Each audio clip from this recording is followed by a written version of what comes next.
This is the Apple Classroom of tomorrow here at the Stevens Creek Elementary School in Cupertino, California.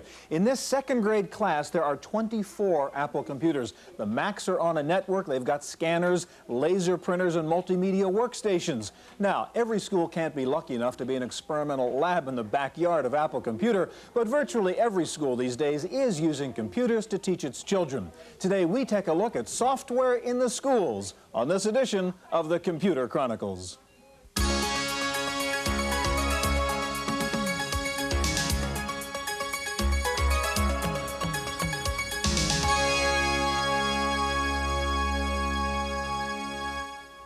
Computer Chronicles is made possible in part by Central Point Software, suppliers of utilities software, including disk backup, data recovery, file and desktop management, and virus protection. Central Point Software, making computing safer, simpler, faster. Additional funding is provided by the Software Publishers Association, which reminds you it's a federal offense to copy software, and by PC Connection and Mac Connection, and by Byte Magazine and Bix.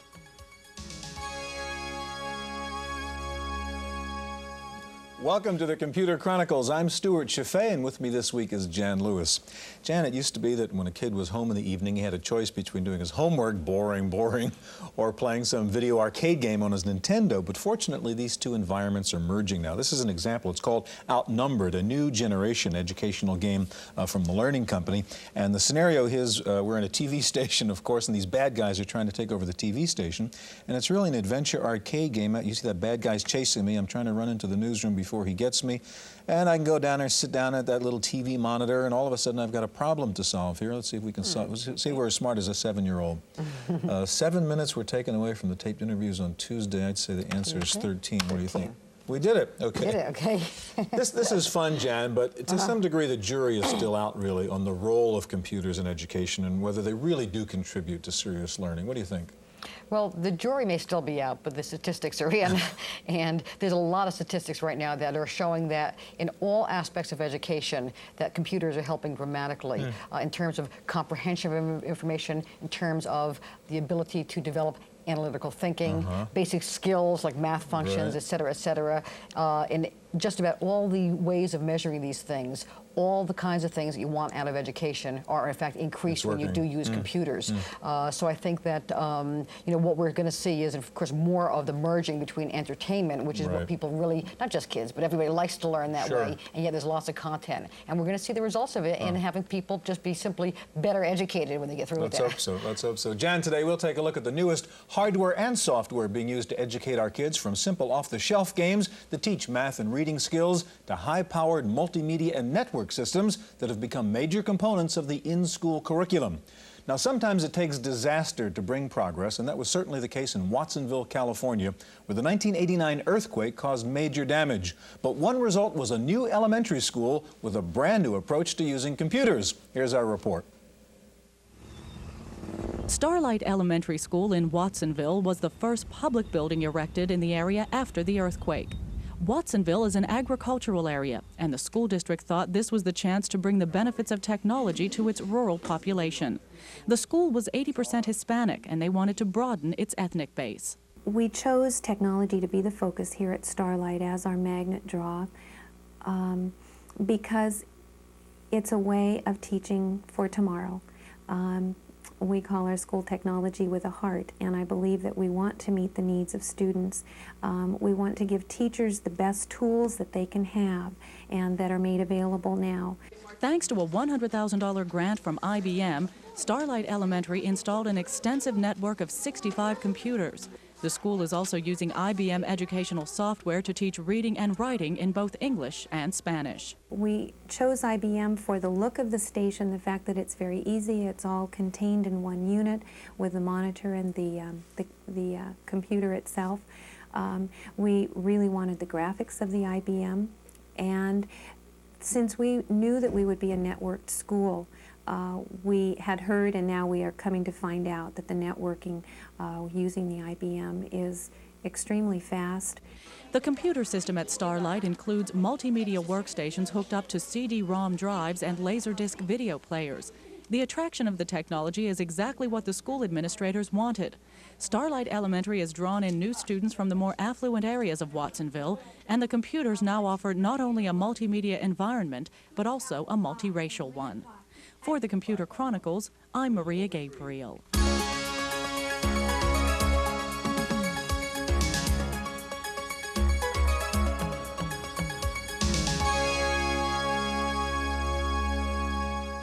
The Macintosh is quickly replacing the good old Apple II as a primary platform for educational software. And here to show us what's new on the Mac are Tracy Tandy of Broderbund and Sally Moore of Great Wave Software. Jan? You know, Sally Stewart just had an interesting observation about the Macintosh. Great Wave has really put a lot of investment into the Macintosh all along, even when the Apple II is primary. Are you seeing it pay off now? Well, I'm the education coordinator at Great Wave, and every day people are calling in and asking for LC information and classics, and it feels like I'm doing a lot of representing of Apple indirectly as well. I'm pretty sure that the Apple IIe will be still supported. In fact, the LC is going to have a card that will use the software for that. However, I suspect that this is the direction that a lot of schools and parents, I know the reg cards we're getting right now, coming back with our software indicating that. Using Macs, yeah. Yeah, all right. Now, Tracy, of course, one of the reasons we're doing stuff on the Mac, because I think a program like yours, KidPix, really takes advantage of the kinds of things you can do on a Mac LC, for example. Run us through KidPix, and I want to see as much of it as we can here. All right, let me show you. KidPix is a paint program designed especially for kids. It uses not only visuals, but sound. As you can hear, each tool has a characteristic sound. And this is our rectangle, this is our oval. Even our undo is fun and has its own sound. And there are standard erasers as well, but there are some real fun effects you can have clearing your screen. This one's Firecracker.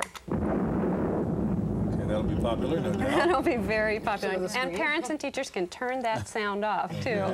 This is our Wacky Brush. It has a series of effects. This is called Shapes. This is our Fractal Tree Brush. These are randomly generated fractal designs. Each one is a surprise. The Caterpillar uses both sound and symmetry, as you can hear. And splatter paint is pretty much self-descriptive. This is one of Nancy Buck's favorite tools. The electric mixer is a unique tool, especially for KidPix. With it, kids can get in here and they can transform their art instantaneously. Let's try here. This is the checkerboard tool. This time I think we're going to clear our screen using Ding Dong. I think you'll know why.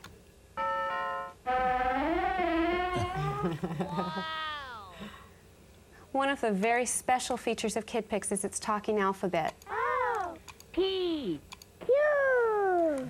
The program ships with both a Spanish-speaking and an English-speaking alphabet, as you can hear. Now, children can come in here. They can not only identify individual letters, but they can come in and they can create whole words. We can stamp out a word. U. So this is a great learning tool, and we're finding that kids love it. And the next tool, the rubber stamp tool, allows children to come in. Now, a lot of children, very young children, this program works for kids as young as 3 years old. They can come in here, they can stamp right here in 2 or 3 sizes. I can create a whole art collage, a whole world with this ready-made art. I'm going to choose a little bluebird and put him up here on my cup. I can give him a melody, just multiple stamp here. And it also has a wonderful way of moving things on the screen. Now, if I want to move that, I'm going to go choose my moving van. I'm going to move my apple. Let me gear it up here. And we'll put that right there. Each tool also has a special mystery effect. This is to intrigue children and keep them interested. This is the paint can. That's cute. KidPix also takes sound to another level. This is our ability to record sound. If you're working on a LC or the 2SI, or if you have Mac Recorder loaded on your system, you can come on in here. I can record a sound. This is my KidPix Bluebird.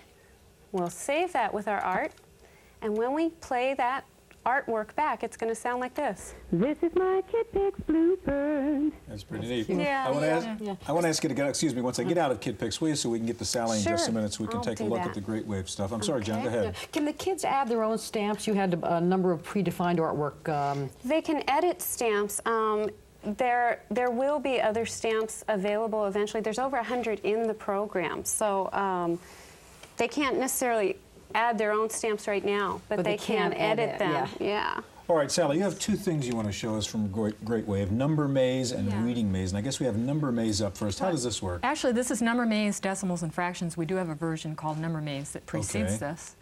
And this program is designed basically for ages 8 through 15, and it has adult remediation, and I can guarantee it does remediate many of us. What we have here is a fairly difficult maze. It has a whole range of difficulties, and you can either change them here, or as you are successful getting to that house that you see there, it will increase in difficulty. And what happens is, as a visual reward, the attic will open up and give different visual and auditory. Okay.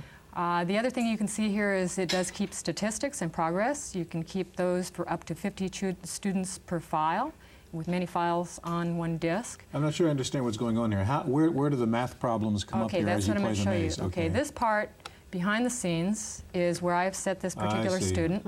3rd through 8th grade, plus the adult portion. This particular student's on 3rd grade, introducing fractions on a practice level. You also have mastery and review levels. Here's my little cursor, and it does change. What I'm doing is going to a gate now on the way to that house. It opens me to a math problem. And as you'll hear, it does speak. It takes the capabilities of the new Macs.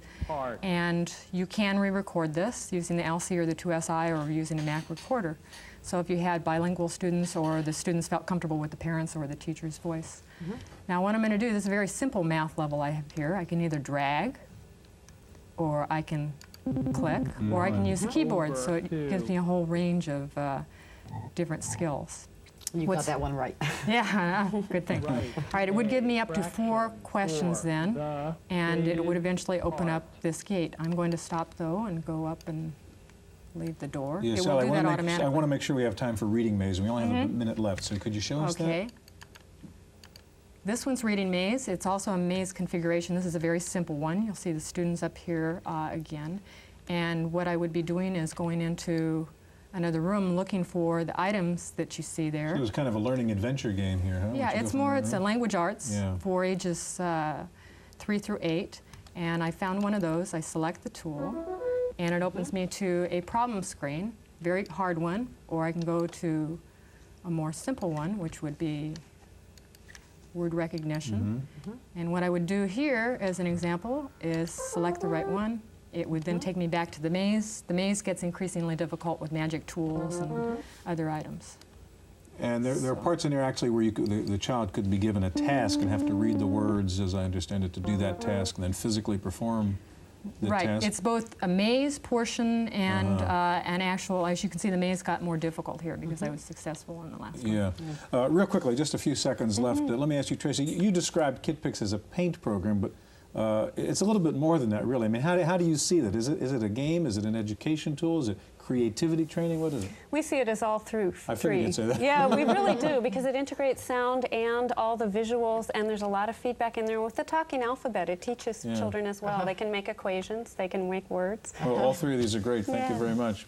All right, one of the raps against computers in education is that the poorer schools sometimes can't afford the technology, but in many cases, it is in fact computers that are helping low-income schools to break away from the past and bring top-quality education to disadvantaged students. One good example is the Ravenswood Middle School in East Palo Alto, California. Ravenswood Middle School sits just across the freeway from the affluent neighborhood of Palo Alto, home of Stanford University. But here on the other side of the tracks in East Palo Alto, most of the students come from disadvantaged homes. But thanks to a $100,000 grant from Apple Computer, Ravenswood now has an extensive network of Macintosh computers.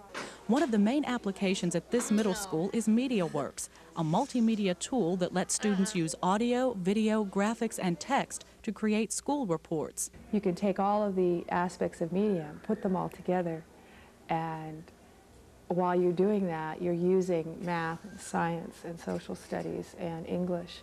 When you're writing with the text, you're doing your English skills, your language skills. And when you're trying to research, you're doing social studies work. The students at Ravenswood have used MediaWorks to create reports on a broad range of subjects, from the environment to earthquakes. Quake Update 89, how lives are changed and are currently affected.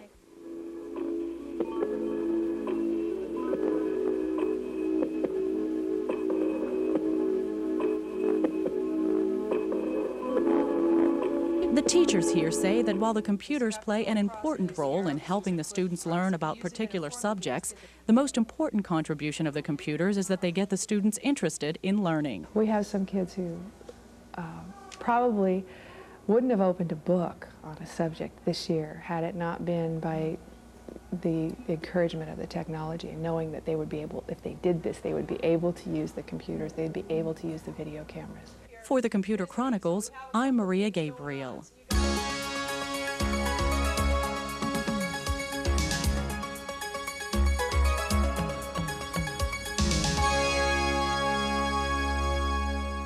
Getting kids interested in math, reading, or history is not always easy, but with computer software, you sometimes can't tear the kids away from the keyboard.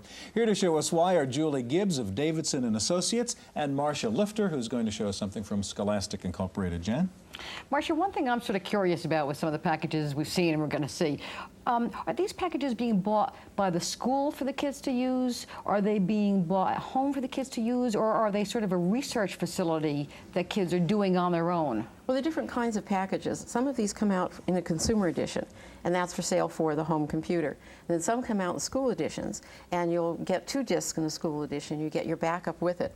And then there are lab packs where you get 5 for a school, or you can have custom lab packs.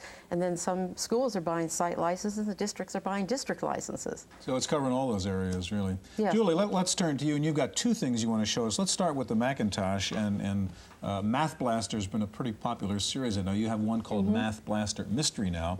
First of all, what level is it aimed at, and then show us how it works. Well, this program takes on where Math Blaster takes off. I see. And that is Math Blaster's for grades 1 through 6. This program is for grades 5 through 12. It has 4 levels in the program, and this activity is called Weigh the Evidence. The idea behind Weigh the Evidence is to reach this target number. In this case, it's 61. And we have a certain number of moves in which we need to reach that number. Under our help screen here, we can see that goal. The minimum number of moves here is 7. Also, under our pull-down screen, we can get a hint, which tells us to mark the weight that doesn't belong. So in this problem-solving game, we're also learning strategies for solving the problem. So the first thing I need to do is to determine which 3 weights I need to add to get to 61. So I'll mark the 53 because that's the one that doesn't belong. Now I need to move the weights over onto these 2 scales. What I can't do, though, is move a higher number onto a lower number. Right. So I'll move my 11 back over here, move my 27, make room for my 23. This is clearly My not 2 + 11. 4 = question mark, is it?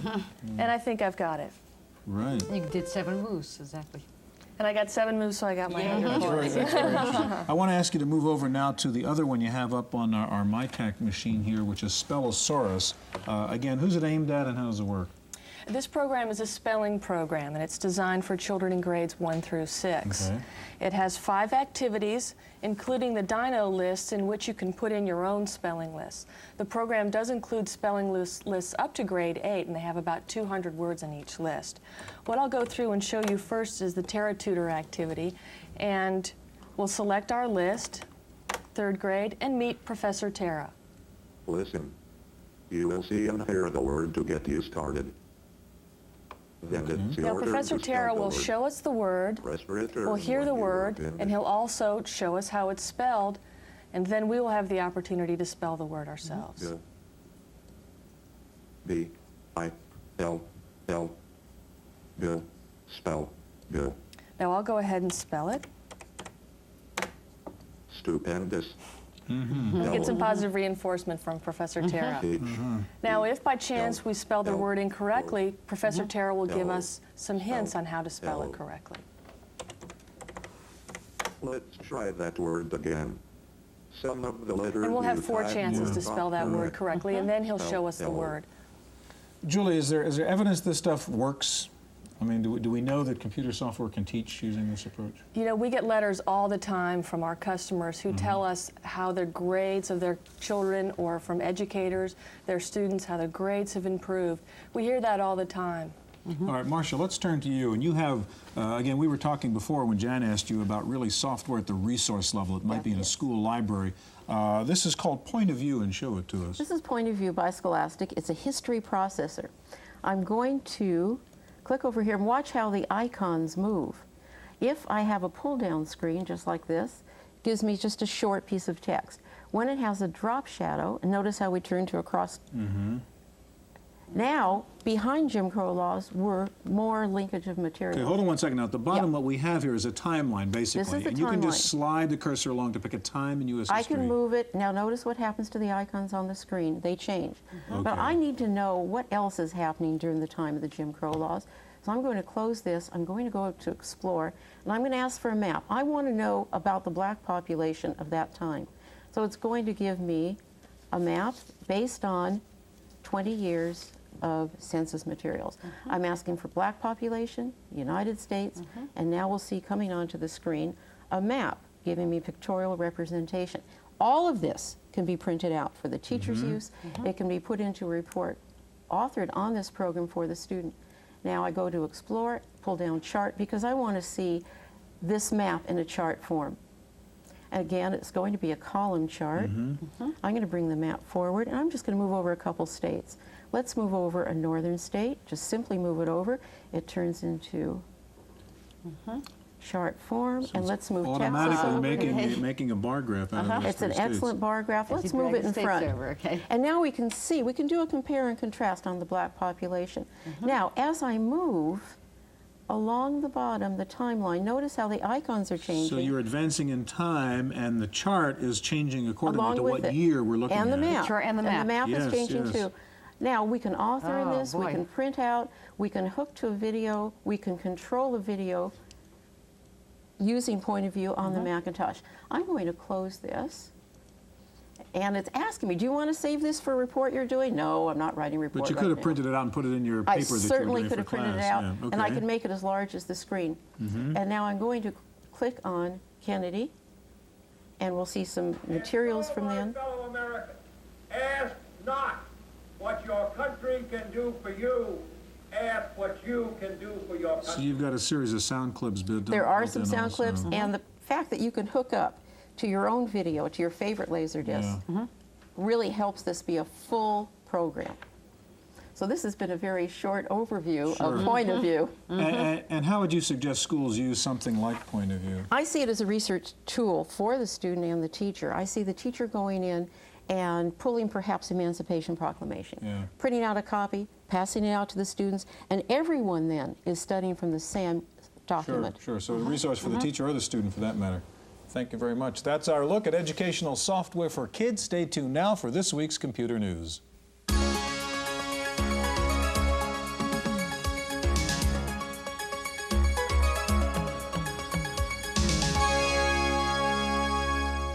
In the random access file this week, Toshiba is shipping the first laptop portable computer to offer full-color VGA using active matrix display technology. The T3200 SXC color laptop uses thin-film transistor and liquid crystal display technology. The Toshiba screen can display 256 simultaneous colors. The 3200 SXC weighs a hefty 17 pounds, and the price is up there too at about $9,000. Microsoft and Silicon Graphics are joining forces to develop three-dimensional graphics technology for personal computers. Microsoft will integrate Silicon Graphics Iris Graphics library technology with Microsoft systems and application software. The Iris Graphics library provides tools to let users manipulate color images in 3D space. Commodore says it's now shipping CD-TV, its long-awaited interactive home entertainment and education system. The company says its CD-TV interactive multimedia system combines the features of computers, video game machines, and compact disc music players. It is meant to be used in conjunction with an ordinary TV set. It will sell for less than $1,000. PC Magazine reports that IBM is planning to announce its own toolkit for porting Windows applications to OS 2. The porting toolkit is based on the Micrographics Mirrors program, program. Applications ported with it will only run under OS 2.0. Taking a look at this week's top 10 software titles for the Macintosh, Mac Connection reports that Macintax 1990 is in the #1 position with After Dark in second. Third is Mac Utilities, followed by SAM and Adobe Type Manager. Rounding out the top 10 are Quicken 1.5, Suitcase 2, Disk Doubler, KidPix, and Managing Your Money. Time now for this week's software review with Paul Schindler. If you ever wondered what happened to the dinosaurs or where they came from, you might find some entertainment in Darwin's Dilemma. Now, strictly speaking, this is more a game of strategy than it is a game about evolution, but it turns out the creatures you are building do, in fact, come at you in the order in which they appear on the evolutionary scale. But in reality, the first cockroach was not made up of 4 amoebas, as it is in this game. In order to assemble a higher animal, you take your marker, a small bust of Darwin, and place it next to the animal you would like to move. If there is a clear, straight path to another animal of the same type, it moves, and you may have half or 3/4 of the mergers necessary to create the next higher animal. You lose points for moving animals, then gain them when you create a successful merger. The object of the game is to move up the evolutionary scale with as few moves as possible. It takes 24 levels to reach man. Darwin's Dilemma is $50 from Inline Design in Sharon, Connecticut. For the Computer Chronicles, I'm Paul Schindler. Aldus is shipping PageMaker 4.01 for the Macintosh in order to correct a number of bugs found in version 4.0. The upgraded version of PageMaker is being mailed free to all registered users. Apple has begun shipping the Apple II card for the new Macintosh LC. The add-in board will allow the Mac LC to run most existing Apple II programs. The card sells for $199. Radius has introduced a new full-page monochrome display for the Mac Classic and the Mac LC. The Radius FPD is a 15-inch monochrome monitor with a resolution of 640 by 870 pixels. It sells for $900. ULEAD Systems has introduced a product that finally offers photo enhancement capabilities to Windows users. Photo Styler allows PC users to scan, retouch, compose, and print images with professional quality. It ships in May for under $800. Finally, if you're tired about reading about multimedia, you can now watch and hear multimedia. There's a new CD magazine coming out called Verbum Interactive 1.0. The first issue is due out this month. The 2-disc magazine will include actual demonstrations of animation and interactive multimedia works. Verbum Interactive runs on a Mac 2 equipped with a CD-ROM drive. That's it for this week's Computer Chronicles. I'm Maria Gabriel. Computer Chronicles has been made possible in part by Central Point Software, makers of Central Point Antivirus, a comprehensive program for the detection, removal, and prevention of more than 500 computer viruses. Additional funding has been provided by the Software Publishers Association, which reminds you it's a federal offense to copy software, and by PC Connection and Mac Connection, and by Byte Magazine and Bix, the Byte Information Exchange.